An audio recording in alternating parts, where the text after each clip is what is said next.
Good morning, everyone, and thank you for joining us. We're just letting everyone in who has registered. My name is Jessica Collins. I'm the Executive Director of the Public Health Institute of Western Mass. So we're just going to take a couple of moments here to let people funnel in.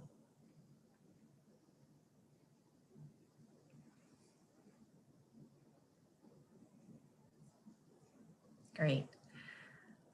We are very, very happy to have you join us today to talk again about COVID-19, both from an epidemiologist perspective and a health communications perspective. And I am, grateful to the team that put this together and all of you for making the time. We, as usual, would request that everyone is muted except for the speaker. And if you have questions, please put your questions in the chat and we will field them to the appropriate speakers throughout the hour. And we will compile answers if necessary and put that on our website later as well. So again, welcome everyone. And I'd like to introduce my colleague, Dr. Kathleen Zegda, Director of Community Research and Evaluation here at the Public Health Institute of Western Mass, to welcome and introduce our guests today. So thank you. Thank you, Jessica. I'm looking forward to the discussion we're going to have with our two speakers today. So as part of our ongoing webinar series about COVID-19, there have been a lot of questions that have arisen over the course of our series, and also in some of our discussions as we've worked on our Western Mass COVID-19 data dashboard.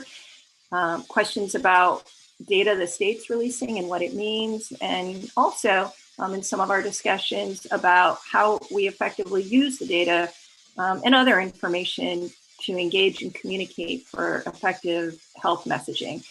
And I'm really looking forward to hearing more about this from our two speakers. So we're very grateful to have the two speakers we have today joining us. So from the Massachusetts Department of Public Health, we have Dr. Catherine Brown. Dr. Brown is the State Epidemiologist and State Public Health Veterinarian at the Massachusetts Department of Public Health. She has been with the department since 2006. As the State Epidemiologist, she was responsible for ensuring surveillance for over 9 reportable infectious diseases, as well as overseeing surveillance data analysis and dissemination. As a veterinarian, she is most deeply involved with the reportable zoonotic and vector-borne diseases. She is currently serving as the Infectious Disease Committee Chair for the Council of State and Territorial Epidemiologists. Dr. Brown is very proud of a 2013 Commonwealth of Massachusetts Workforce Mentoring Award. In addition, today, we have Dr. Devin Grayson from the University of Massachusetts Amherst. Dr. Grayson is an assistant professor in the Department of Communications at UMass. Dr. Grayson studies what people do with information and when this matters to health and social equity. Dr. Grayson's current work explores the ways people and health systems negotiate contested knowledge around topics such as vaccines and cannabis use, and how information could be used more effectively to promote the health of populations.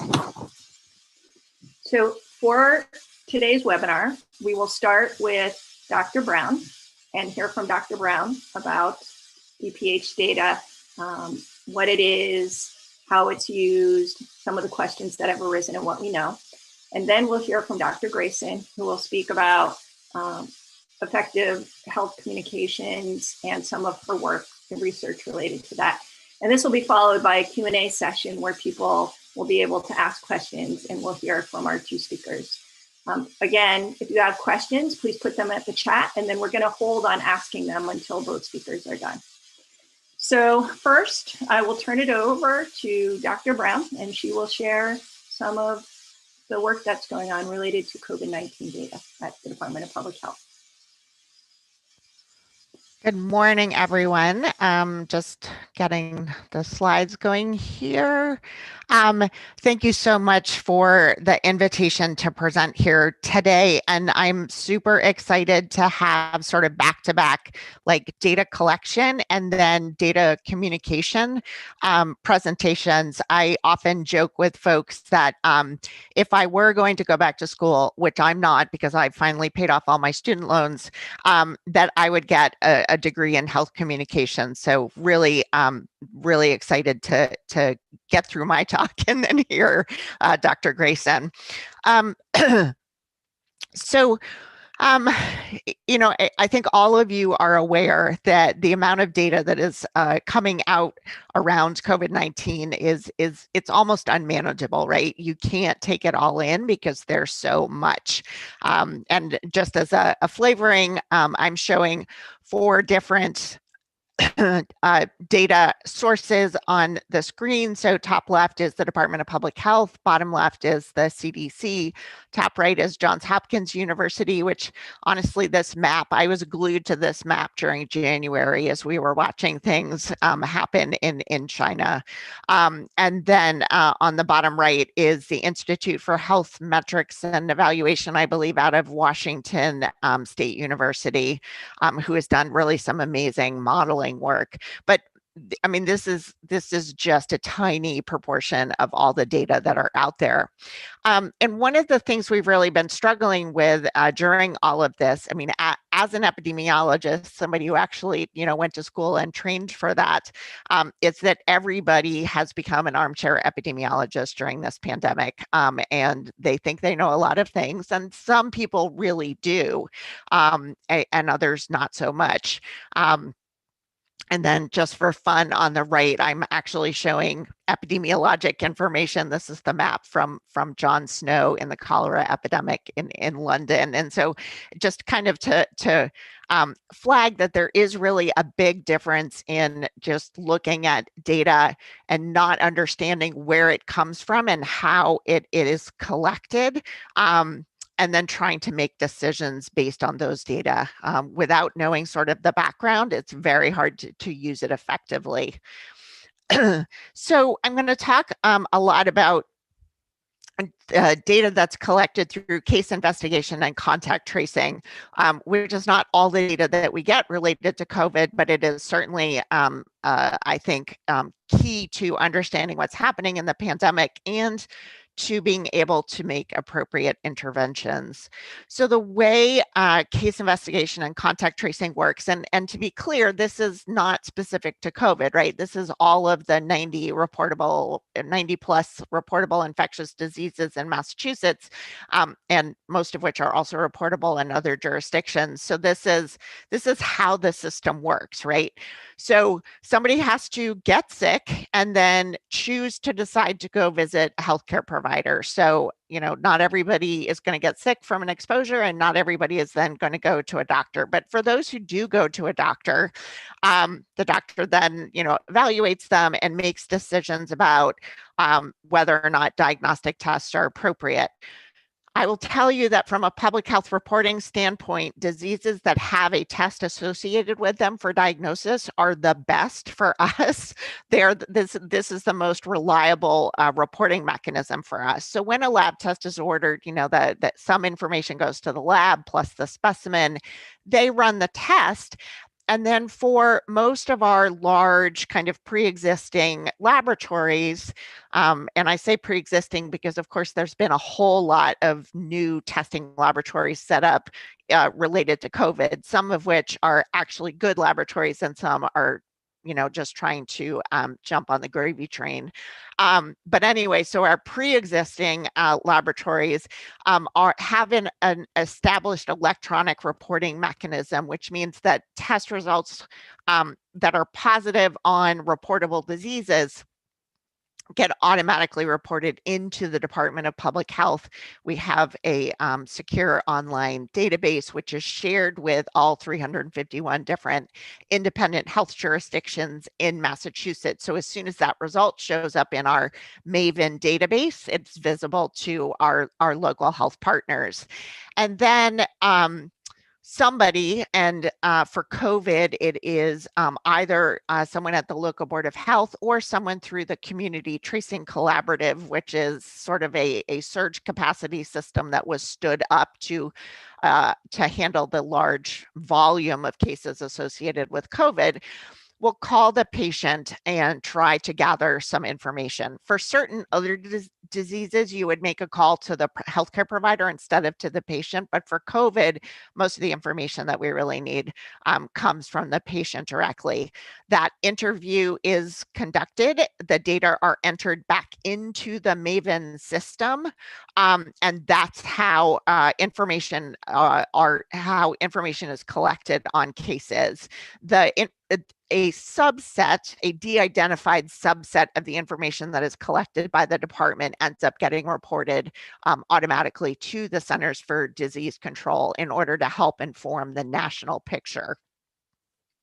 So places where data loss can occur, patient doesn't go to the provider even though they're sick. If the provider doesn't order a test or it's a clinically diagnosed disease, provider does a point of care test. So they do like a rapid flu test, right at where the patient is.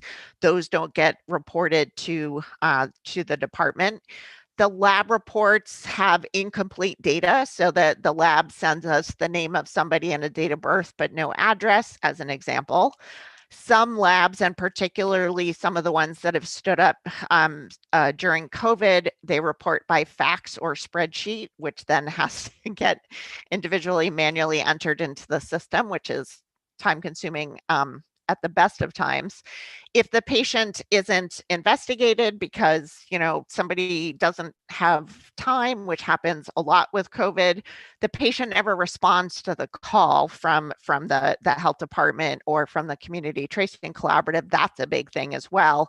If the data are not entered into Maven, or if the data are entered as free text, all of those are places where we can lose data as part of this system. And it's probably not a comprehensive list, but it gives you a good idea. So I sort of, again, just flagging another problem, particularly around COVID. So for other reportable infectious diseases, we really rely on the local boards of health who are trained. They know how to do this. They understand how to talk to patients. They know what the questions are to ask. And so really has been historically our most reliable data source. The problem is that with COVID, we've had to develop this surge capacity. And so on November 23rd, there were 2,453 individuals who were all conducting case investigation and contact tracing in Massachusetts. That is a huge workforce. A lot of them were trained sort of kind of last minute to try to deal with this surge. And with newer, less experienced individuals, that can compromise data collection. Having said that, I will say that most of them are amazing and do a really good job, and we would not be surviving through COVID without the additional help that all of us have received through these surge capacity mechanisms. And then there are other data sources that we look at. So medical records, vital records, so like birth and death certificates, claims data, insurance claims data. There has been individual hospital reporting. We have syndromic surveillance data, which is an electronic data feed from urgent care centers and emergency departments that helps us look for patterns that are emerging in healthcare seeking behavior at those types of sites. And then there are sentinel sites, not for COVID so much, but for influenza.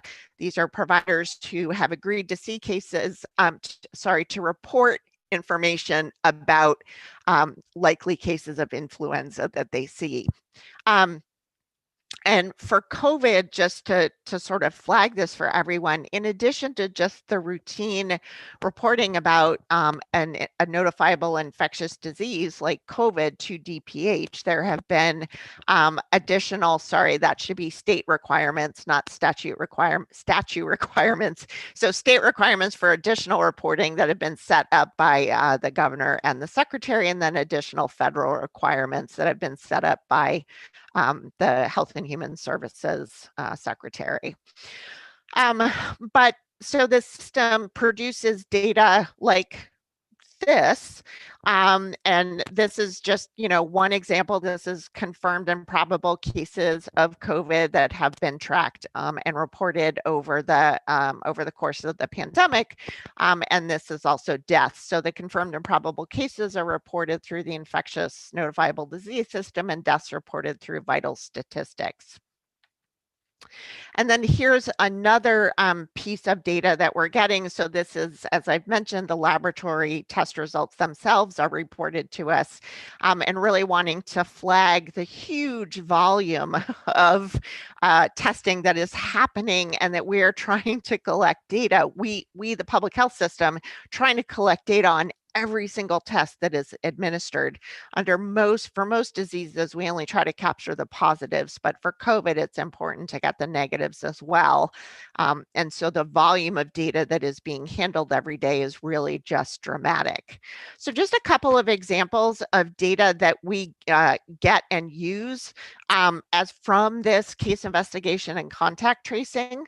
And so this is thinking about household transmission of COVID. So this has been identified as a very significant source of transmission during the pandemic. You can imagine it's very hard to do isolation and quarantine from your household members, particularly if you have individuals that you need to care for in your house, like older individuals or children.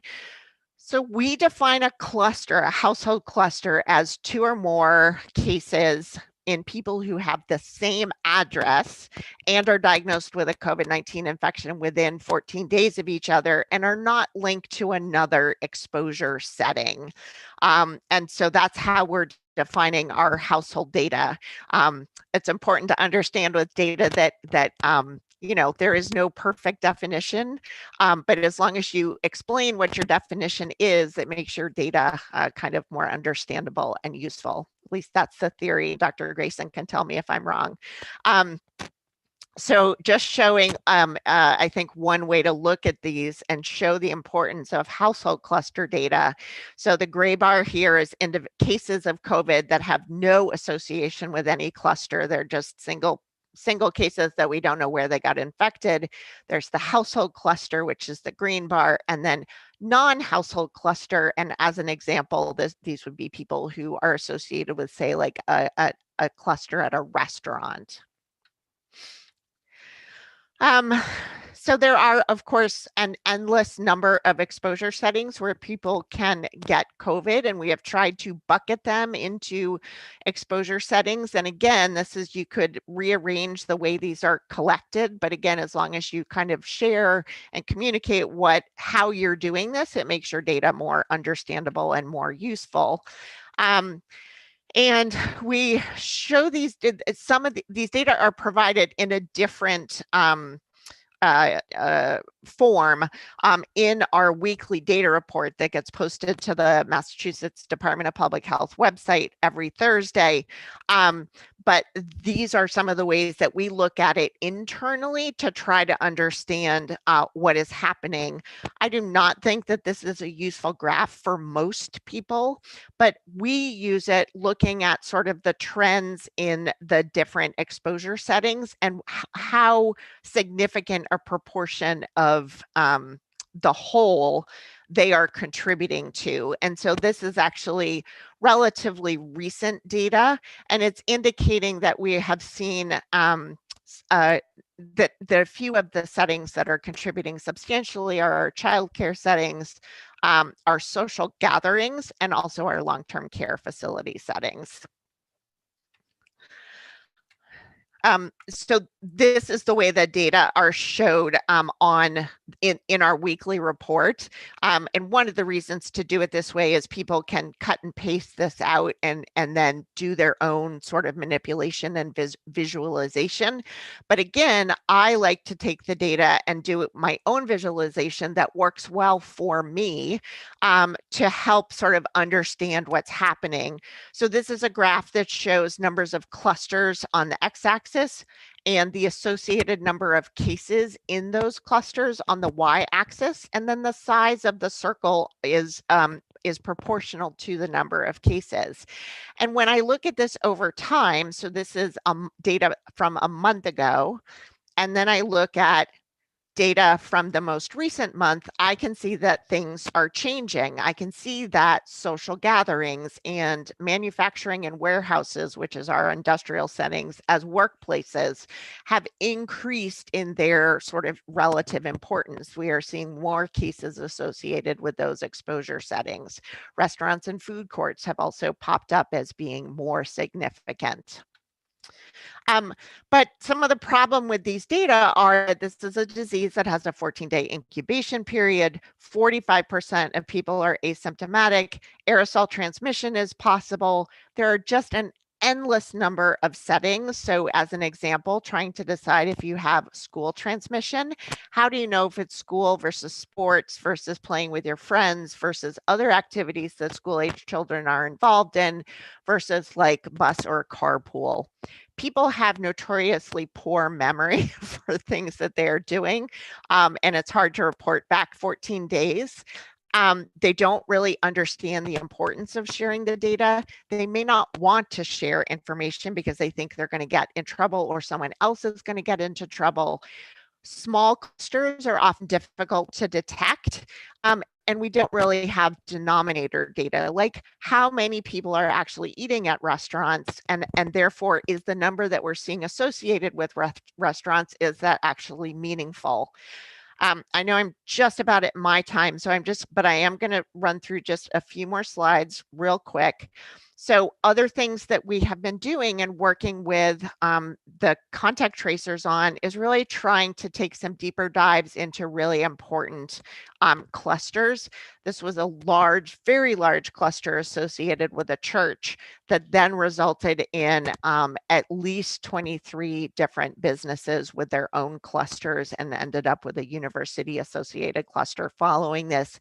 It's important to really be able to demonstrate the importance of and significance of some of these events by showing data like this. Not possible to do it for every cluster, but we can do it for some.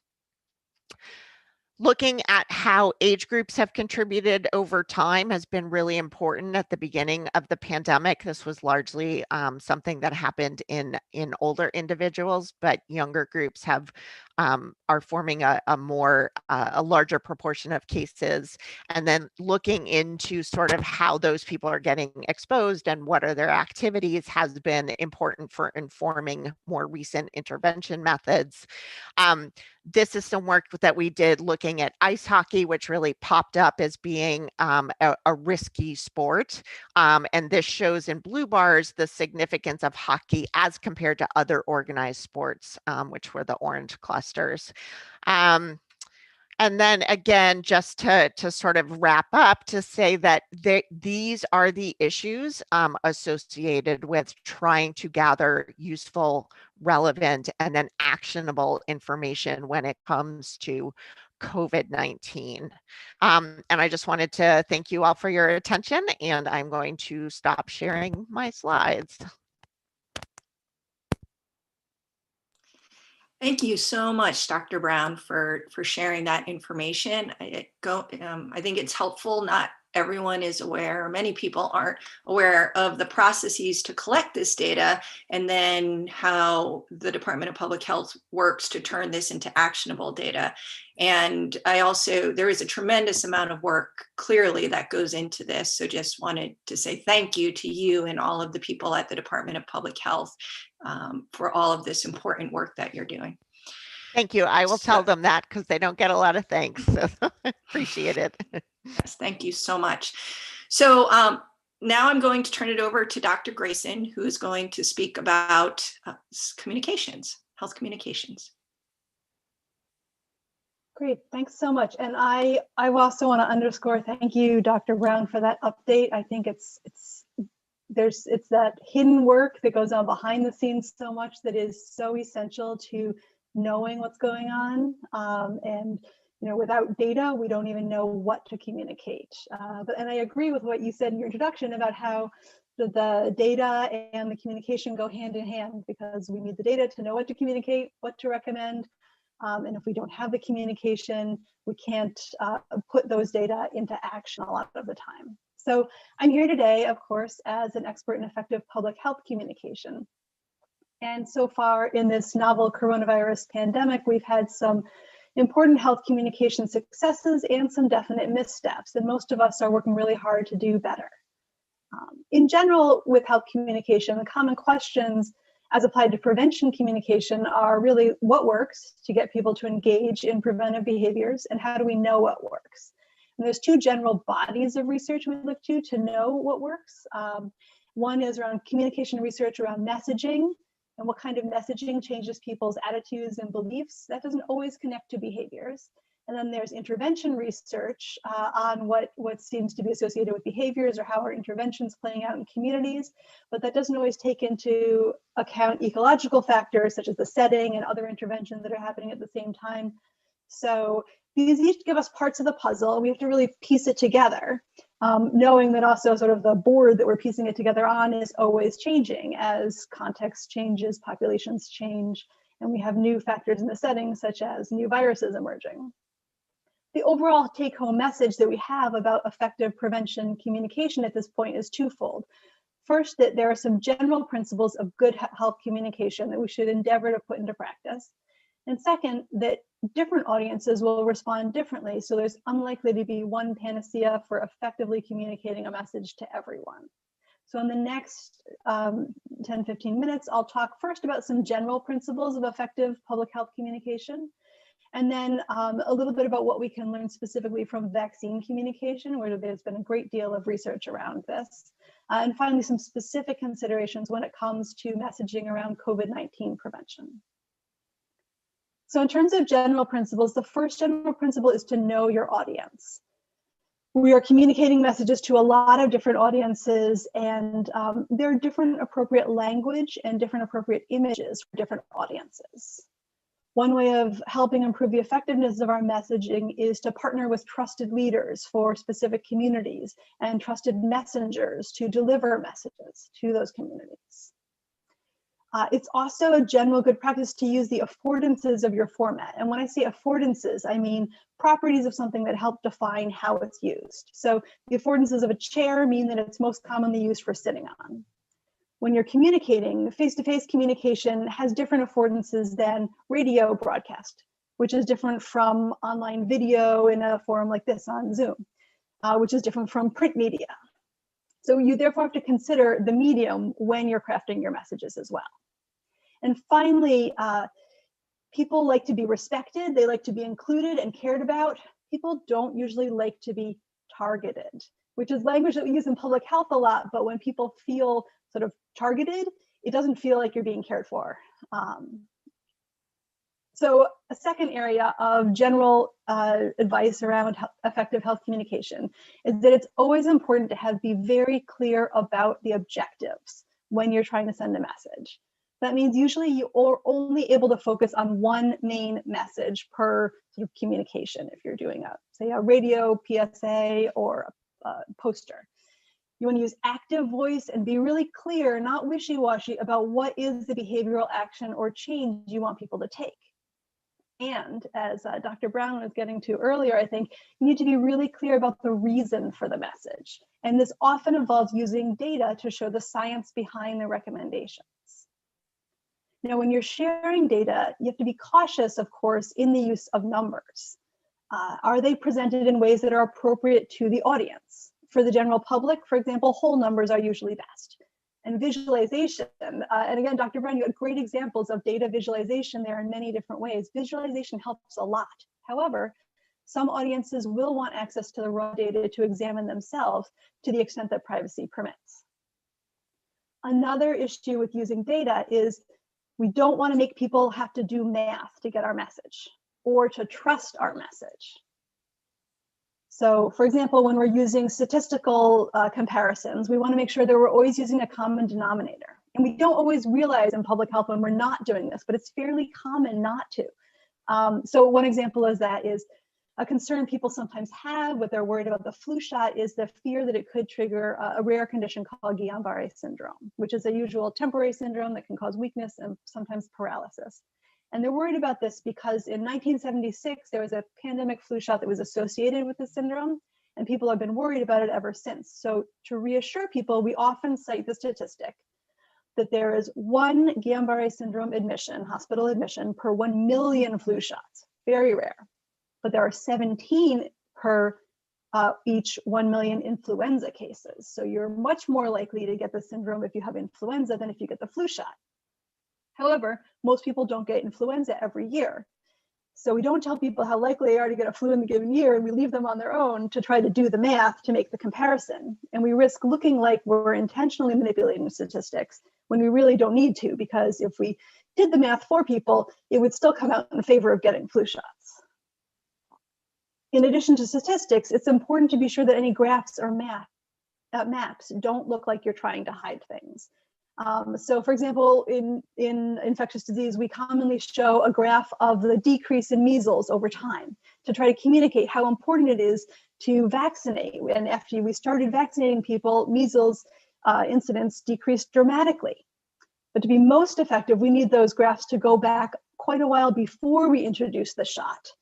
Because there are arguments that it's actually hygiene that caused the improvement. And while hygiene did cause improvements, and you can see that when you look at graphs over time, it doesn't make the same kind of improvement in decrease in measles, illness, and death that the vaccine did. So we really, even though it may not seem important to us, we need to show enough that people really feel like they can trust us when we're showing graphs and charts. But numbers aren't the only thing that can be confusing. It's also important to really be deliberate and consider the colors we use in visual communication. And Dr. Brown, you showed the Johns Hopkins map that was black with red dots on it in the very beginning, and I was also glued to this map. I had my health communication class looking at it every week, but we were also looking at another map that was tracking very similar data and was using a white background with blue dots. And considering the different ways that the black map with red dots and the white map with blue dots make you feel when you're watching those dots grow over time. Just those colors, because of our cultural associations with color, make us feel differently when we look at those maps. Colors have meanings, and these meanings vary culturally. So we often use, in North America, we'll often use a red means stop, green means go. And that's pretty safe, except if people are colorblind, in which case red and green may be indistinguishable on a map or spectrum. Blue is a problem for us, though. Sometimes we use blue to mean dark, it's something really intense. Sometimes we use blue to mean cold, not intense at all. Sometimes we use rainbows in different ways. When I was traveling once across the Canadian border and back, I noticed that on the Canadian side, we use red, orange, yellow, green, blue spectrum of risk for forest fires. Red, high risk for forest fires. Blue, lowest risk for forest fires. Cross back onto the US side, and there's a spectrum, but it's in a different order. Red, orange, yellow, blue, green. We're not consistent with it, and then that causes us some challenges. And blue, for some reason, we have a lot of challenges with when it comes to communicating meaning. Darker and lighter shades of the same color tend to work much better, as long as there are not so many classes you can't tell the difference between different gradations. So color, it seems simple, but it really means something to people. And red and black feels a lot scarier, and white and blue feels more reassuring. So be deliberate when you're using colors as well. And you have to be consistent with your use of color over time and the way your colors might match up with other people's use of colors. So I do a lot of research on vaccine confidence and vaccination behavior. And vaccines are a great example of a health prevention topic that's been challenging despite overwhelmingly positive scientific evidence, right? So we all know that most people get recommended vaccines, but many people have doubts and concerns about vaccine safety or effectiveness. And as everyone listening to this talk likely knows, if too many people in a community don't get vaccinated, then the community is at risk for outbreaks of vaccine preventable diseases, such as measles, which can be very serious for some people. Vaccine scientists have identified threats to vaccine coverage in multiple areas. Notably, there's this wonderful schema used by the World Health Organization called the 3 Cs. Convenience, complacency, and confidence, all of which have communication aspects. And these are readily applicable to health promotion communication far beyond vaccines. So confidence can be addressed through communication, but a common misstep is thinking that low confidence is necessarily the result of people not having information. And in fact, sometimes people have too much information, aren't sure which to trust. So often, instead of pushing more communication at people, building trust with people so they believe your information is a better investment of time. So to better address a lack of confidence, it's usually best to reframe it as trust. Another issue is complacency. Confidence, complacency, and convenience. So complacency comes when people don't recognize the real risks of, in this case, vaccine preventable diseases, but it could also be COVID. And therefore don't think vaccines are important to get or worth the risks. Many of us today have never seen a case of measles or mumps, for example, so we don't know how serious they or their complications can be. In addition to building trust, communicating clearly using a combination of quantitative data and qualitative stories together can help people understand the real risks and reduce their complacency. And then convenience. The word convenience may sound fairly minor, particularly for those who are on the fence about something. However, it can make a big difference, just how easy it is to do something or to get something. Additionally, what are mere convenience factors for some, such as a clinic being open outside of regular office hours, can be substantial access issues for other people, such as people who work during those hours and don't have the flexibility to take off for medical appointments.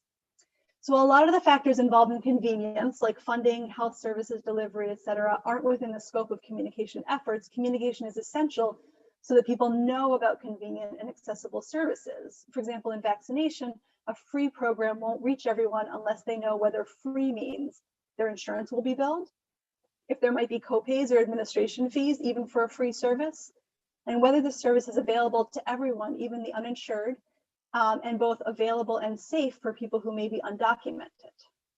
So in the last few minutes here, I'm going to shift to focus on COVID-specific health communication issues. Of course, COVID-19 has brought many communication challenges, but by using good health communication practices, we can mitigate some of the harms. So obviously, one of these big challenges is a lack of knowledge for all of us, right? This is a novel virus. We've only known about it for a year. We've been studying it for only that much time. It's amazing how much we've learned in that short time, but there is a lot we legitimately don't know. Another challenge has been the highly partisan communication landscape that we've seen vaccines get sucked into. And this also applies to COVID communication, unfortunately. Now, the 3 C's, as I mentioned, are clearly transferable to many COVID prevention behaviors, such as testing. People need to be confident that their testing is accurate and useful. They can't be complacent about the risks of infection. Rather, we need to communicate the importance of getting tested if one might have been exposed or if one's part of an asymptomatic monitoring program. And that testing needs to be convenient to achieve adequate and equitable uptake of the testing. So what can we do about COVID communication? We need to do what we can to reach everybody. So that again means tailoring our messaging and partnering with community leaders. This is key to getting out our messages and getting trusted. We want to lean on messengers that are trusted with scientific and health information as much as possible, such as doctors, nurses, and scientists, when we're trying to get people to accept health messaging.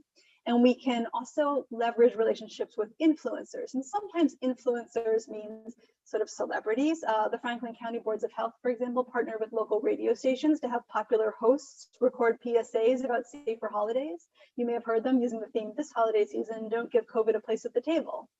But influencers doesn't only mean celebrities. Faith leaders, teachers, healthcare workers, and other people who are trusted in their communities are also important endorsements for COVID prevention behaviors. We need to listen to people's concerns and give them the ability to get their questions answered and be transparent about what we don't know yet. And then the same high quality communication techniques that we see working for other topics, having clear objectives, explaining the rationale behind recommendations, being careful about our use of numbers, graphs, and colors, and trying to keep communication nonpartisan as much as possible. So that, and as regular as possible, so people know when and how to receive information firsthand. The best way to build trust is to be trustworthy. And I think we all want to be trustworthy. We don't always recognize when the way we're communicating might not be building trust with particular audiences or the general public. COVID is unlike anything we've dealt with before, but it's also very much like some other health communication problems. And so we do have some knowledge that can guide us to high quality health promotion communication in this area. Thanks.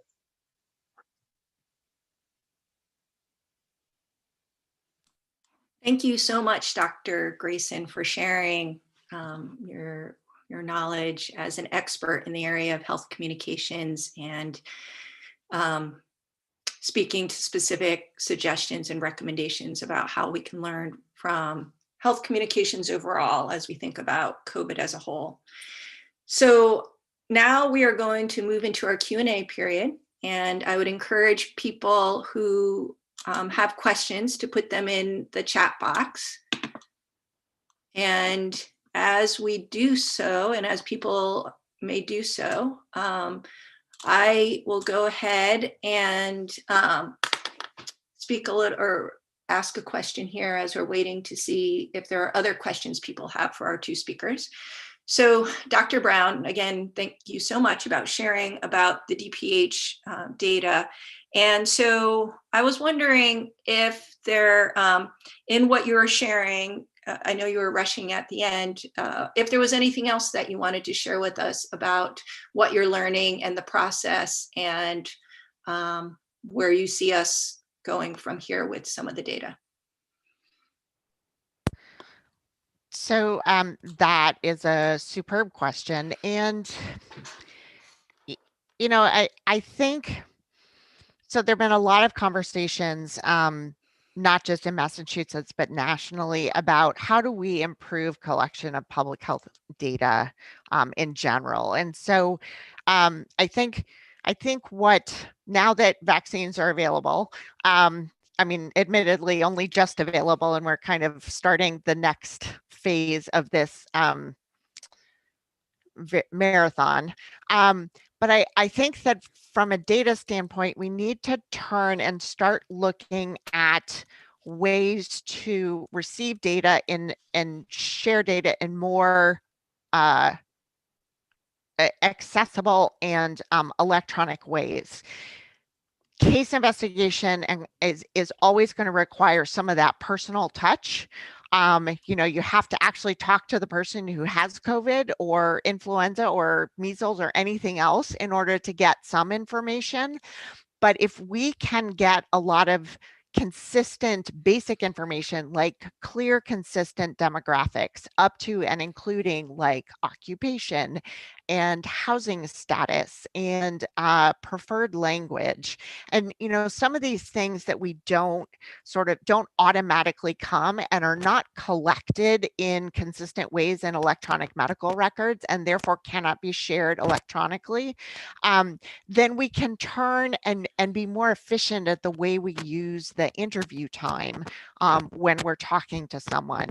And so I think that from a public health standpoint, nationally, we are really beginning to turn our focus to things like that, because these are going to continue to be really important topic areas, and we need to improve for everybody's health and safety. We need to improve the way we are collecting those data and make it more complete and more usable.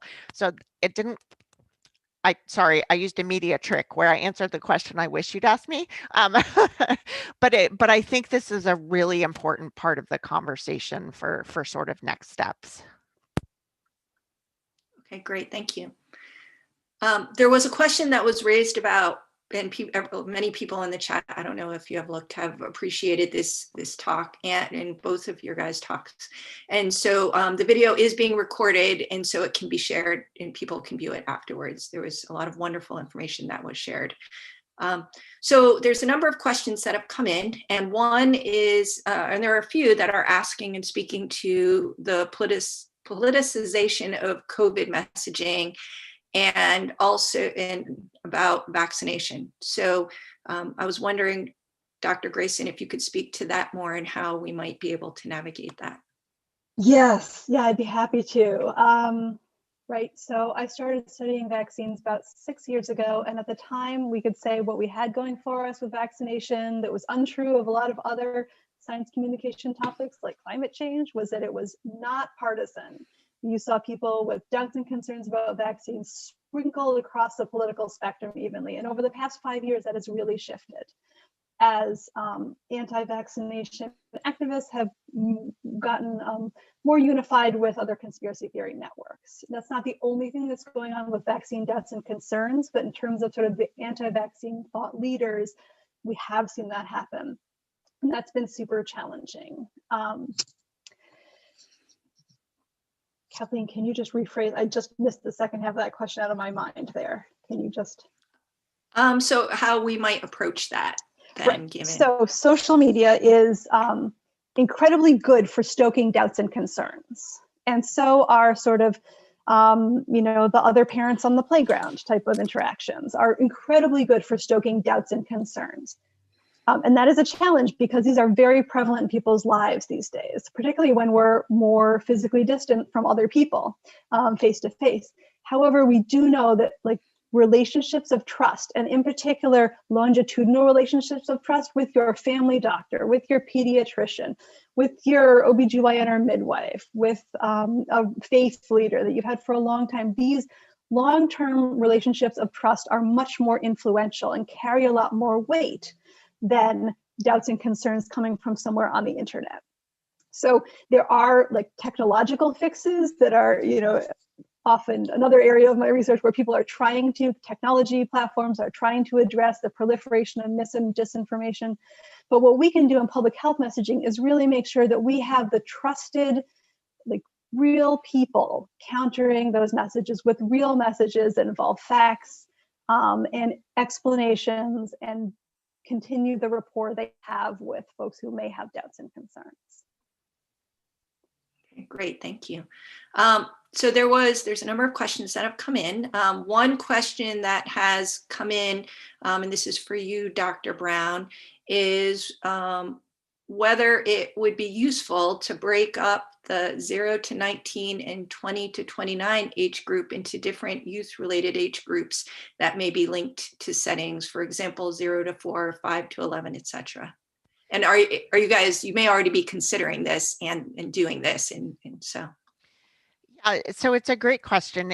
And the answer is that there are many other kind of slices and dices of the data that can be useful. And I would say that internal to the department, we are looking at a lot of those things kind of on the statewide or large geographic region, so county and state.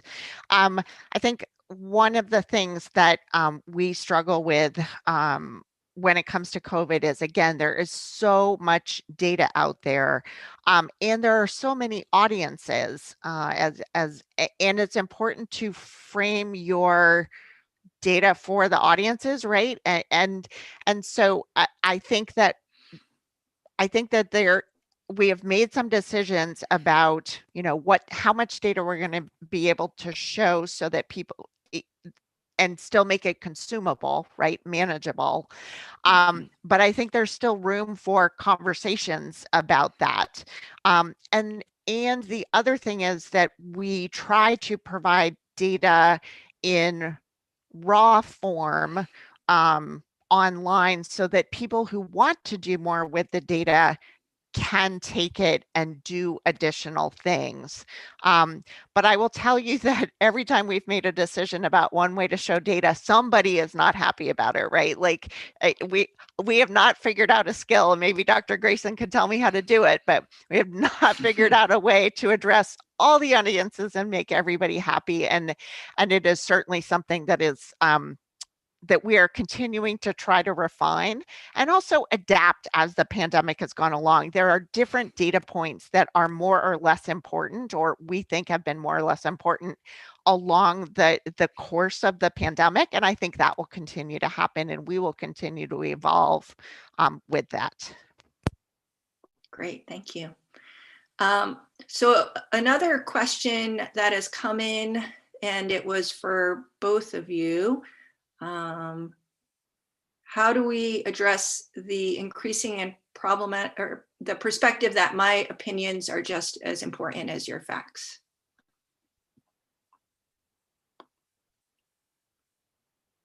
So I don't know if who I would like leave that to speak Dr. that Grayson. first. I can go in there. Yeah, I mean, so this is a challenge because we have for the past few decades been asking patients, members of the public, to do more and more work in their own healthcare and health decision making, and to be more and more participatory and educate themselves about parenting, about health issues, to try to get people to be more empowered or activated. But there are things we don't want people to question. And getting the balance right has been really hard. And to some extent, this idea that people will be healthier and more empowered if they do participate in their health decision making, do their own homework or research on a topic. There are parts of that is true.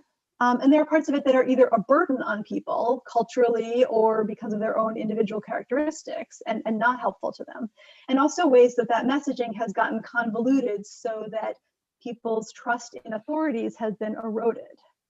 And, as Dr. Brown was saying in the beginning, like many people, I've taken some epidemiology classes. Like it's fun for me to sort of be an armchair epidemiologist, but I know I am not actually an epidemiologist, and particularly not when it comes to infectious diseases. And I think those of us, who are in positions to speak, who are experts on some things, first of all, can be clear that we're not expert on other things, to model that behavior. But I mean, again, this comes to sort of the trusted leaders and communities, and each of us modeling this behavior. I think that there are some areas where I'm an expert and other areas where I'm not. And where do I go for that? To the real experts. There are people like Dr. Brown who have spent a lot of time studying, like their whole career is dedicated to studying infectious disease transmission. That's who I want to get the information from. Now, it does get challenging because in medicine, and also when you get to government bodies, we don't have a perfect history. We have made missteps. There have been some terrible things that governments and health research, for example, have done in the past, and we need to own that and try to make it right in the future, instead of sweeping under the rug and telling people they're paranoid when they question things. Questioning makes sense, but also understanding that there are people who have expertise in things also makes sense, and those can exist together. We're in a larger cultural moment, greater even than this pandemic, that is really forcing these to come into conflict with each other. And it's going to be a while before we're able to set that on the right path. But we all really need to be thinking about modeling it and working with it in our daily lives, I think, in all of our interactions. Great, thank you. So we're close to noon. I'm going to take another question. And I apologize, we're not going to be able to get to all of these questions, but we will make sure to take them down and see if there's a mechanism that we can respond to some of these as follow-up afterwards. So another question that came in, this is for Dr. Brown. I believe you mentioned that you're tracking both positive and negative cases with COVID as compared to only positive cases for other infectious diseases. Why is this? Yeah. So one of the things that is really clear with COVID is that access, well, let me rephrase that. Sorry. I think access to healthcare has been emerging as a really important and critical public health question, right? So specific to COVID, we have needed to know who is able to access testing. And in order to understand that, we need to know not just who tests positive for COVID, but who is getting tested at all. By looking at that more complete data set, we can identify locations where, we are seeing, just as an example, fewer people of Hispanic ethnicity. This is totally an example, right? Not real life, just I'm saying it, but like places where maybe we're not seeing the proportion of people being tested who report a Hispanic ethnicity that we would anticipate. And then those are gaps that we want to address, because we need to ensure that, particularly with COVID, but we absolutely need to do this with other diseases as well, who has access to what they need in order to navigate this pandemic. And so I think there are movements to collect negative lab reports on other diseases as well, but it has been just so of critical paramount importance when it comes to COVID. Great, thank you so much. And I think just speaking a little more to that, there, as you may know, there's been a lot of work and where people are aware of the inequities created by COVID and people being impacted. And so along those lines, if you could speak just a little more about what, so there's some data that's being shared, for example, by race and ethnicity. And so it's great to hear that you're thinking about access, because that's really critical in this. But what do we know of some of the inequities that we're seeing as a result of COVID? Yeah, I mean, I think that we are seeing that Black and Brown communities are being disproportionately impacted by this pandemic, and there are multiple reasons for that, right? So there are, and sort of one of the things that we've been looking at is something called a social vulnerability index, which collapses a lot of the, or not collapses, but it takes into account a lot of the different sort of components of daily living that put communities at greater risk for infectious disease and other things, right? And so so thinking about those things, we're talking about communities where living conditions may be slightly more crowded, right? And there may be a greater reliance on public transportation instead of being able to take your own car, which obviously matters in terms of talking about, you know, possible settings for transmission of infectious disease. We're also talking about places where there may be more people who work in jobs where teleworking is not an option. And so when you need to go into isolation or quarantine, then that creates huge burdens and significant economic implications for some individuals, and they may or may not be able to actually do a complete isolation or quarantine simply because the economic considerations are more important. And so I think those are some of the things that we're seeing out of this, but you know, this is an area where there are, and I will borrow something from Dr. Grayson, kind of looking at health equity and health inequities is something that I do, but I am not the expert in. And we at the department are certainly relying on particularly some academic partners to help us really dig into the data that are available and try to more completely understand what's happening with COVID when it comes with health disparities. Great, thank you for sharing. And so we are at our time for today. I wanted to go ahead and thank both Dr. Brown and Dr. Grayson for taking the time to come and speak with all of us today. I know that you're both incredibly busy and have a lot of important work that you're doing for this COVID, amongst many other things. And so just again, want to thank you both for being with us today and sharing your insights and your expertise. Thank you for the invitation. Yeah, thanks for having me and Thank you so much for hosting this. Have a great weekend. Yes, Bye. thank you all. Bye-bye.